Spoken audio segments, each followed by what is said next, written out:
What will happen to the Arctic in the wake of climate change and melting sea ice? We're getting a clearer picture today of the challenges Canada faces in maintaining its sovereignty over land and sea in the Arctic. They include the results of climate change, a lack of infrastructure, and the need to respect the rights of Indigenous peoples and governments. It's all included in a report released today by the Standing Committee on Foreign Affairs and International Development. The report also singles out Russia's growing military presence in the Arctic and China's global ambitions as challenges in the north. Even with a perceived threat from Russia and China, the report goes on to say it's time to engage with those countries in what they call science diplomacy. What we concluded unanimously is that it's time to move beyond a preoccupation with sovereignty concerning the Arctic. We hope this report can help to redirect the conversation towards concern with the realization of northern aspirations. That's why our report discusses the infrastructure deficit in Canada's north, energy security, economic development, Indigenous rights, and the impacts of climate change. To talk more about what's going on in the Arctic, I'm joined by Michael Byers. Michael is the Canada Research Chair in Global Politics and International Law at the University of British Columbia. Michael's work focuses on Arctic sovereignty and climate change. Michael, welcome to you. It's good to be here. Thank you. Michael, this report is based on the impact of climate change, the opening up of sea lanes, access to energy, and all the commercial and security options it opens up for the countries who make up the Arctic Council. What do you think? Does Canada have a good plan here? Well, this is a plan or a series of recommendations from a House of Commons committee. And I certainly hope that the government will take these recommendations and implement them in policy. It's a great report. It's very clear-eyed about the challenges, especially the environmental challenges, the social and economic development challenges facing Northern Canadians. So yes, I very much hope the government will take these recommendations and move forward. When you say it's clear-eyed, what do you mean? Well, to give you an example, the report speaks to Russia's actions in the Arctic, points out that Russia is building up some of its military capabilities, but doesn't become excited about these developments. It recognizes that Russia is a long way from Canada, way across the Arctic Ocean. It recognizes that Russia is seeing the ice melt and shipping lanes open up along the northern coast of Russia. And it is putting these developments in that context, that Russia does need to build up its search and rescue capabilities. It does need to deal with the possibility of criminal activities along its Arctic coastline. So it's not a report that's rattling the sabers or excited about the Russian threat. And the same thing goes for China.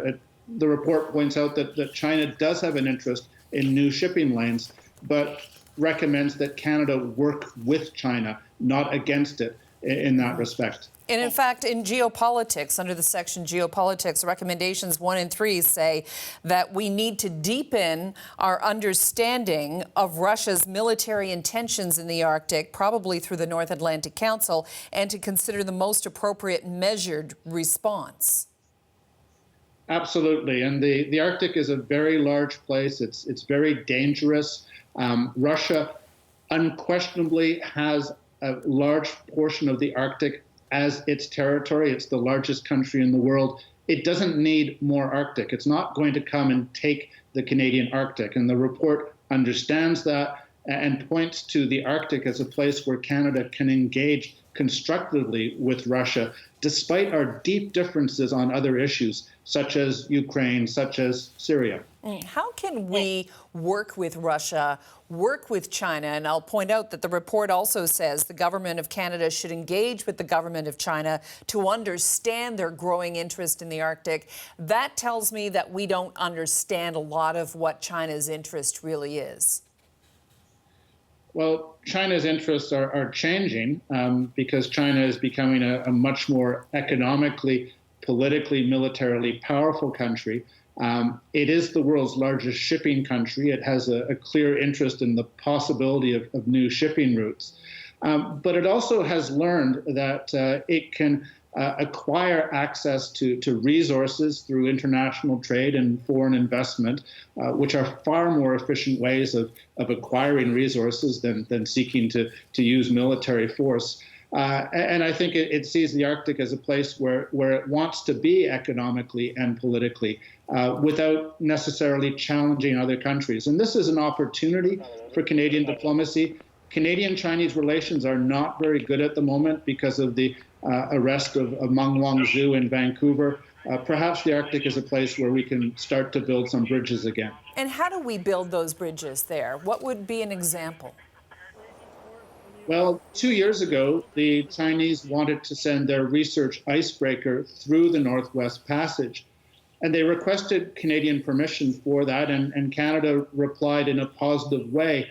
And we actually saw a Chinese government icebreaker go through the Northwest Passage with Canadian permission, and a number of Canadian scientists on board who had joined their Chinese colleagues for the purposes of the voyage. That was a very positive development. And the committee report today talks about the importance of science diplomacy, of using our common interest in understanding the impacts of climate change on the Arctic as a bridge across which countries like Canada, China, and Russia can cooperate. Okay, and how prepared do you think Canada should be if Russia, for example, with their growing military presence? I noticed that a lot of these recommendations, as much talk as there is about reaching across and building bridges, there are also a number of recommendations, as you've seen, Michael, that deal with shoring up our domain awareness.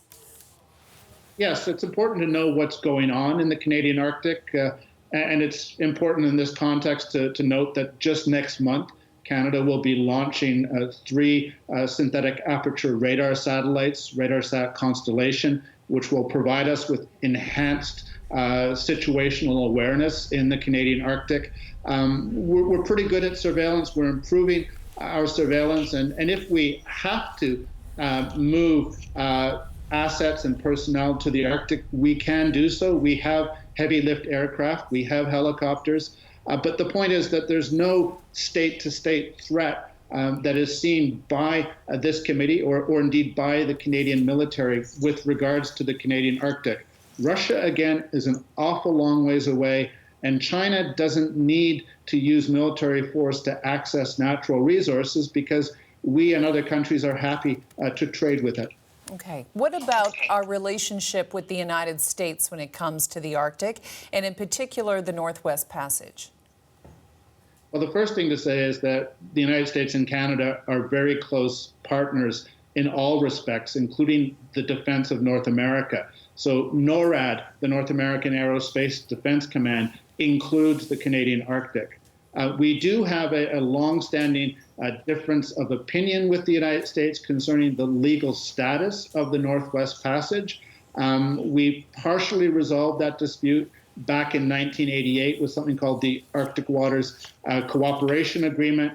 But having said that, as the ice is melting, we probably need to sit down with the United States again to update that agreement in light of climate change and in light of the fact that cargo vessels are starting to use that waterway. But there's no conflict with the United States. Again, we are the United States' closest partner. Okay.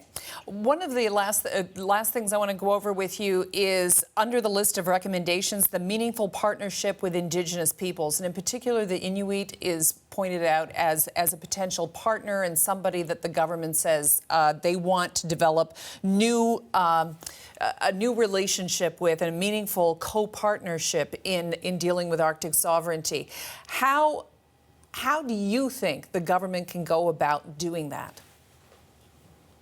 Well, this is the best part of the report, in my opinion, recognizing that the Inuit can make an enormous contribution to our awareness of what's happening in the Arctic, including with respect to climate change, to enhancing our legal position concerning the Northwest Passage, because the Inuit lived and traveled and hunted and fished on the ice of the Northwest Passage for thousands of years. They thus contribute to our legal position over that waterway.